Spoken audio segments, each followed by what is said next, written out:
નમસ્કાર મિત્રો, શું તમે સાંધાના દુખાવાથી પરેશાન છો? આ કોઈ મજાકની વાત નથી. ખરેખર મિત્રો, ઘણા બધા વડીલો એવા હોય છે કે જે લોકોને સાંધામાં અસહ્ય દુખાવો થતો હોય છે.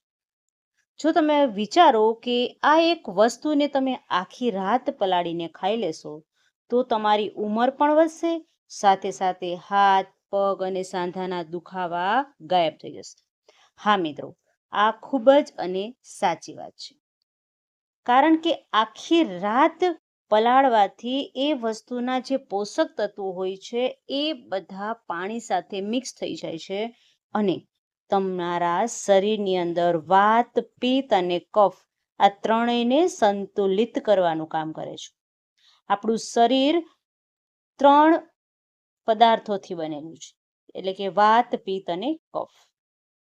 મિત્રો, આ ત્રણેય દોષોના સંતુલન જો બગડી જાય તો આપણા શરીરની અંદર ઘણા બધા રોગોની શરૂઆત થાય છે.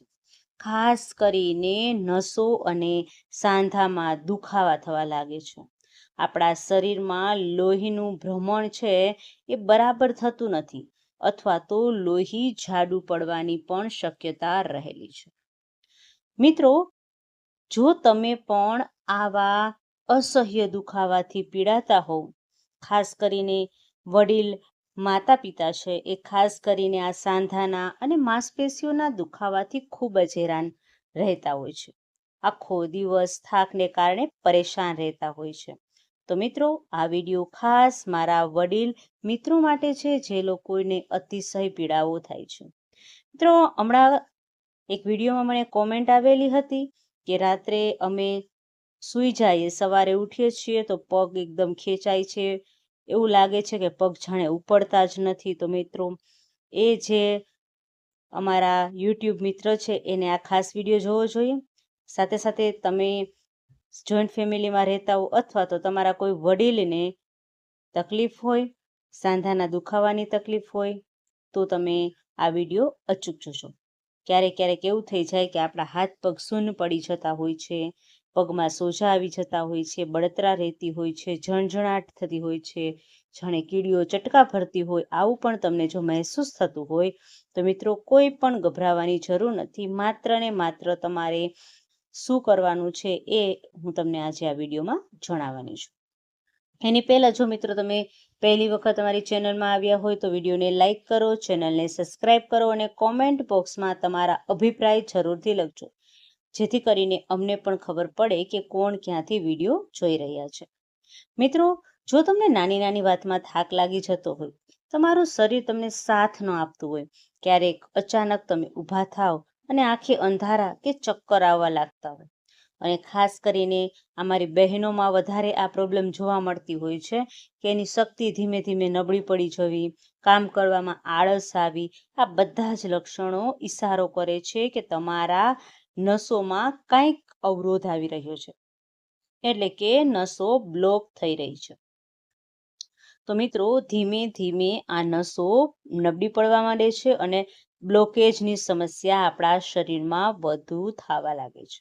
તો આને દૂર કરવા માટે અથવા તો ન થાય એના માટે આજે આપણે અમુક આયુર્વેદિક અને ઘરેલું ઉપચાર જોવાના છે. ખાસ કરીને આધુનિક વિજ્ઞાનની અંદર જે ડાયાબિટીસના દર્દીઓ છે એ મિત્રો, જેને લોહીમાં સુગર એટલે કે સાકરનું પ્રમાણ જેને વધારે છે, એને નાની નાની નસોની અંદર પોકળ બનાવી દે છે, એટલે કે નુકસાન પહોંચાડે છે. આ એવી પરિસ્થિતિ છે જેમાં ડાયાબિટીસને કારણે નસોના છેડા નબળા પડી ગયા હોય છે.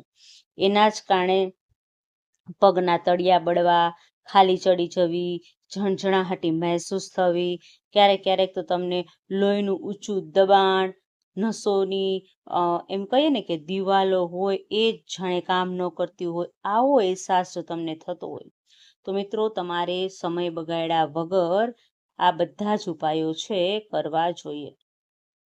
પછી એનું ત્રીજું કારણ કદાચ કોલેસ્ટ્રોલ પણ હોઈ શકે છે. શરીરમાં જમા થયેલી જે વધારાની ચરબી છે, એટલે કે કોલેસ્ટ્રોલ છે, ચીકણો પદાર્થ છે, એ પણ તમારી નસોમાં ધીમે ધીમે જામી જાય છે. એટલે કે જો નસોમાં લોહી જામી જાય તો શું થાય મિત્રો? તો કે આ ચીકણો પદાર્થ જામી જાય તો એ લોહીને આગળ જવા દેતું નથી. તેના કારણે શું થાય છે? તો કે લોહીની નસોમાં જે લોહી જતું હોય છે એ પ્રેશર કરે છે, દબાણ કરે છે અને આગળ જઈ શકતું નથી. એના કારણે આપણા શરીરની અંદર ઘણી વખત ગડબડ જેવું એટલે કે ગભરાહટ જેવું પણ ક્યારેક આપણને લાગતું હોય છે. મિત્રો, કિડની અને લીવર જો આપણા નબળા હોય, આપણા શરીરમાં ઝેરી તત્વો એટલે કે સાદી ભાષામાં કહીએ તો કચરો છે એ પેશાબ કે પરસેવા મારફતે નીકળી જતો હોય છે. તો મિત્રો, જ્યારે આ જ બરાબર કામ ન કરતું હોય ત્યારે નસોમાં લોહી બરાબર ફરવા દેતું નથી. તેના જ કારણે આ બધી જ નસો આપણી નબળી પડવા લાગે છે. એટલા જ માટે આપણે ક્યારેક ક્યારેક દુખાવો, થાક, ક્યારેક ક્યારેક શરીરમાં નબળાઈ આ બધું જ અનુભવ કરીએ છીએ. તો મિત્રો, તમારા માટે ખુશીના સમાચાર એ છે કે આ બધી જ વસ્તુમાંથી તમને છુટકારો મળી જવાનો છે. અને હા, આ ઉપાય કરવા માટે તમારે કોઈ મોંઘા ખર્ચા કરવાની જરૂર નથી. માત્ર ને માત્ર તમારા રસોડામાં જ એક નાનકડી વસ્તુ છે એ ખાશો તો પણ તમને બધામાં રાહત મળશે. કારણ કે કહેવાય છે ને કે આપણું રસોડું છે ને એ જ અડધું દવાખાનું છે, પણ આપણે તેને સમજી શકતા નથી. મિત્રો, આ બધી સાધારણ વસ્તુઓ સહેલાઈથી મળે એવી વસ્તુઓ છે, છતાં પણ આપણે તેનો ક્યારેય ભરપૂર માત્રામાં ઉપયોગ કર્યો જ નથી. મિત્રો, આ નુસ્ખો તમને જણાવ્યા પછી તમને હું એક બૂસ્ટર સ્ટેપ જણાવીશ જે તમારા આ બધી જ સમસ્યાને 3 ગણી સુધારવામાં વધુ મદદ કરશે. સૌથી પહેલા મિત્રો, આપણે વાત કરીએ કે આ નુસ્ખો કેવી રીતે કરવાનો છે. એક ગ્લાસ લેવાનો છે, પાણી નાખી ગેસ ઉપર એક ગ્લાસ પીવાનું પાણી લેવાનું, એ સ્ટીલના વાસણમાં નાખવાનું અને પછી તેને ગેસ ઉપર ઉકળવા માટે મૂકી દેવાનું છે. હવે જ્યારે પાણી બરાબર ઉકળે, એકદમ ઉકળવા લાગે તો સૌથી પહેલા તમારે તજનો નાનો ટુકડો નાખી દેવાનો છે. એટલે કે આપણે જેને દાલચીની કહીએ છીએ એ નાખી દેવાનું છે. આપણા આયુર્વેદિકમાં આને વાત દોષ માટેનું એક શ્રેષ્ઠ ઔષધિ માનવામાં આવે છે. પછી એક મોટી એલચી લેવાની છે, એટલે આપણે જેને કાળી એલચી કહીએ ને, મોટો કાળી એકદમ મોટી એલચી આવે છે એ લેવાની છે. અને એ ખાલી સ્વાદ માટે નથી નાખવાની, પણ એ પેટને શાંત કરે છે ને એટલા માટે આપણે એલચીનો ઉપયોગ કરીએ છીએ. અને સાથે સાથે લોહીને સાફ કરવામાં પણ મદદ કરે છે. મિત્રો, તમને સમજાણું. સૌથી પહેલા એક તપેલી લેવાની છે, ત્યારબાદ પાણી ગરમ કરવા મૂકવાનું છે, એની અંદર એક નાનો તજનો ટુકડો, કાળી એલચી અને હવે મિત્રો છેલ્લે એની અંદર 2 નંગ લવિંગ નાખી દેવાના છે. પણ લવિંગ આખા નથી નાખવાના, એનો અધકચરો ભૂકો કરીને નાખવાનો છે, જેથી લવિંગ પાણી સાથે એકદમ ઉકળી જાય. હવે શરીરના દુખાવા છે, સાંધાના દુખાવા છે, આ બધા જ નો રામબાણ ઈલાજ આપણે બનાવી રહ્યા છીએ. હવે આ 3 વસ્તુઓને પાણીમાં 2 થી 3 મિનિટ સુધી એકદમ ઉકાળવા દેવાનું છે. અને તમે પાણી ઉકાળો છો તો એમાં બિલકુલ ઉતાવળ ન કરતા એને બધી જ વસ્તુ એક રસ થઈ જાય, મિક્સ થઈ જાય એ રીતે તમારે પાણી બરાબર ઉકાળી દેવાનું છે. પછી તમારે ગેસ બંધ કરી દેવાનો છે અને પાણી એકદમ નોર્મલ તાપમાન ઉપર થઈ જાય, એટલે કે બહુ ઠંડુય નહીં અને બહુ હુંફાળું પણ નહીં.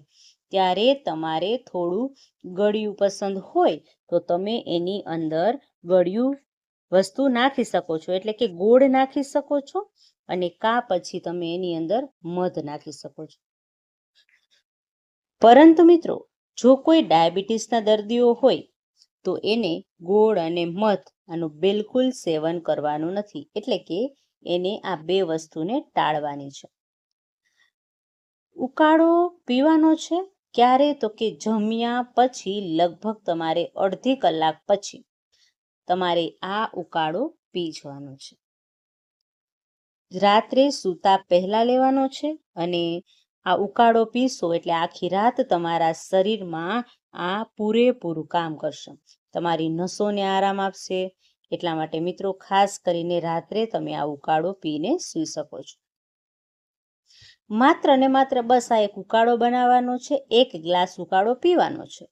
આ તમે 14 કે 15 દિવસ, આમ તો તમને રિઝલ્ટ તરત જ જોવા મળશે, પણ 100% રિઝલ્ટ તમને 15 દિવસની અંદર જ જોવા મળશે. જો તમે નિયમિત રીતે પીશો, કોઈ પણ ફેરફાર કર્યા વગર પીશો, તો મિત્રો ધીરજ રાખજો કે આ નુસ્ખો 100% કામ કરે જ છે. અને આપણા શરીરના મૂળમાં જે ખરાબ કોલેસ્ટ્રોલ છે, કચરો છે, ગંદકી છે, નસો બ્લોકેજ છે, પગમાં સોજા આવે છે, આ બધી જ સમસ્યાને ધીમે ધીમે ધીમે બહાર કાઢી નાખશે. કારણ કે આયુર્વેદિક ઉપચારો હોય છે એ બધા ધીમે ધીમે અસર કરે છે, પણ જડ મૂળમાંથી તેને કાઢી નાખવાની શક્તિ પણ ધરાવે છે. અને તમારા સાંધાના દુખાવા એમાં એક અલગ જ તાજગી આપશે. નસો દબાયેલી હશે તો એને પણ ખોલવાનું કામ કરશે. તો મિત્રો તમારે આ પ્રયોગ આવી રીતના કરવાનો છે, અને ખાસ કરીને તમારા સગા સંબંધી વોટ્સએપ ગ્રુપ બધાને આ ઉકાળો છે એટલે કે આ વિડીયો છે મોકલી દેવાનો છે. હવે મિત્રો તમે આ ઉકાળો પી લ્યો છો, એટલે ઉકાળો એની અંદર આપણે તજ ને મરીને એવું લખેલું છે, તો એ ગરમ પડી શકે છે. તો એના માટે શું કરવાનું છે, તમારે વરિયાળી મુખવાસ તરીકે આપણે ખાતા હોય ને, એ તમારે ખાઈ લેવાની છે, જેના કારણે તમારું શરીર છે એની પાચન શક્તિ મજબૂત બનશે. અને ઉકાળા પછી જો આ વરિયાળી પીશો તો 3 ઔષધિઓ છે એ વધુ તમને ગરમ પણ નહીં પડે. અને સતત આ પ્રયોગ જો કરતા રહેશો તો ખરેખર તમને 100% રિઝલ્ટ મળશે ને મળશે. તો મિત્રો આ લોહી વધારવામાં પણ મદદ કરશે, નસોને ખોલવામાં પણ મદદ કરશે, અને તમારા શરીરની અંદર કોઈ દબાણ થતું હોય, કોઈ બ્લોકેજ નસો હોય, પગના સોજા હોય, ઝણઝણાહટી થતી હોય, તો આ બધા જમાં રાહત અને રાહત આપે છે. ખાસ કરીને મારી મહિલાઓ હોય છે, એ લોકોને માસિક ધર્મમાં તકલીફ થતી હોય છે, તો એ લોકો પણ જો આ ઉકાળો પીશે તો માસિક ધર્મમાં પણ સમયસર રેગ્યુલર કોઈ દુખાવા વગર છે એ માસિક ધર્મ આવશે. તો મિત્રો ખાસ કરીને એ બાબતનું પણ ધ્યાન રાખવાનું છે. અને અમુક વડીલો હોય છે એ અળસી ખાતા હોય છે, એટલે કે અળસીની અંદર ઓમેગા ફેટી એસિડ ભરપૂર માત્રામાં હોય છે, એટલે ઓમેગા ફ્રી એસિડ તમારે જો વધારે પ્રમાણમાં જોતું હોય તો તમારે અળસી છે એ ખાવી જોઈએ, એટલે મુખવાસ તરીકે એનો ઉપયોગ કરવો જોઈએ. આની સાથે સાથે મિત્રો એ અળસી છે એ ચરબીને તો ઓછી કરે જ છે, સાથે સાથે તમારી મગજ અને જે નસો બ્લોક થઈ ગયેલી છે, એટલે કે જેની અંદર કોઈ કાંઈ કામ કરતું નથી, ત્યાં સુધી આ પહોંચાડવાનું કામ કરશે. તમારા સાંધાની અંદર તેલ પૂરવાનું કામ કરશે મિત્રો. એટલે ખાસ કરીને તમારે આ વસ્તુનું સેવન કરવાનું છે. સાથે સાથે ચિયા સીડ્સ આવે છે, તમે કોઈ પણ કરિયાણાની દુકાને મળી શકે છે. આ ચિયા સીડ્સ છે એનું પણ તમે સેવન કરી શકો છો. એ પણ આયર્ન, પોટેશિયમ, એન્ટીઓક્સિડન્ટ હોય છે, અને શરીરમાં બધા જ તત્વો છે, ખરાબ તત્વો છે, એને સાફ કરવાની શક્તિ પણ ચિયા સીડ્સ ધરાવે છે. તો મિત્રો આ હતો પ્રયોગ. જો તમે કરશો તો તમારા વડીલો અને તમે ખૂબ જ સ્વસ્થ રહેશો, મસ્ત રહેશો. કોઈ પણ ડૉક્ટર પાસે, દવાખાને કંઈ જવાની જરૂરિયાત તમને નહીં રહે. તો મિત્રો આ વિડીયો કેવો લાગ્યો એ મને જરાક કોમેન્ટ કરીને જરૂર જણાવજો. તમારા કોમેન્ટની અમે આતુરતાથી રાહ જોઈએ છીએ. તો મિત્રો આવા જ વિડીયો જોવા માટે અમારી ચેનલ સબસ્ક્રાઈબ કરો, તમારા વોટ્સએપ ગ્રુપમાં અથવા તો તમારા કોઈ પણ ગ્રુપની અંદર આ વિડીયોને શેર કરો, જેથી કરીને બીજા લોકો પણ આવા વિડીયોનો લાભ લઈ શકે. અને હા, તમે બહુ સારી કોમેન્ટ કરો છો, તો થેન્ક યુ યુટ્યુબ ફેમિલી. આવો સપોર્ટ અમને કરતા રહેજો, અને આવી સારી કોમેન્ટ કરતા રહેજો. અમે દિલથી તમારા બધાનો આભાર માનીએ છીએ. બધાને મારા જય શ્રી કૃષ્ણ અને રાધે રાધે.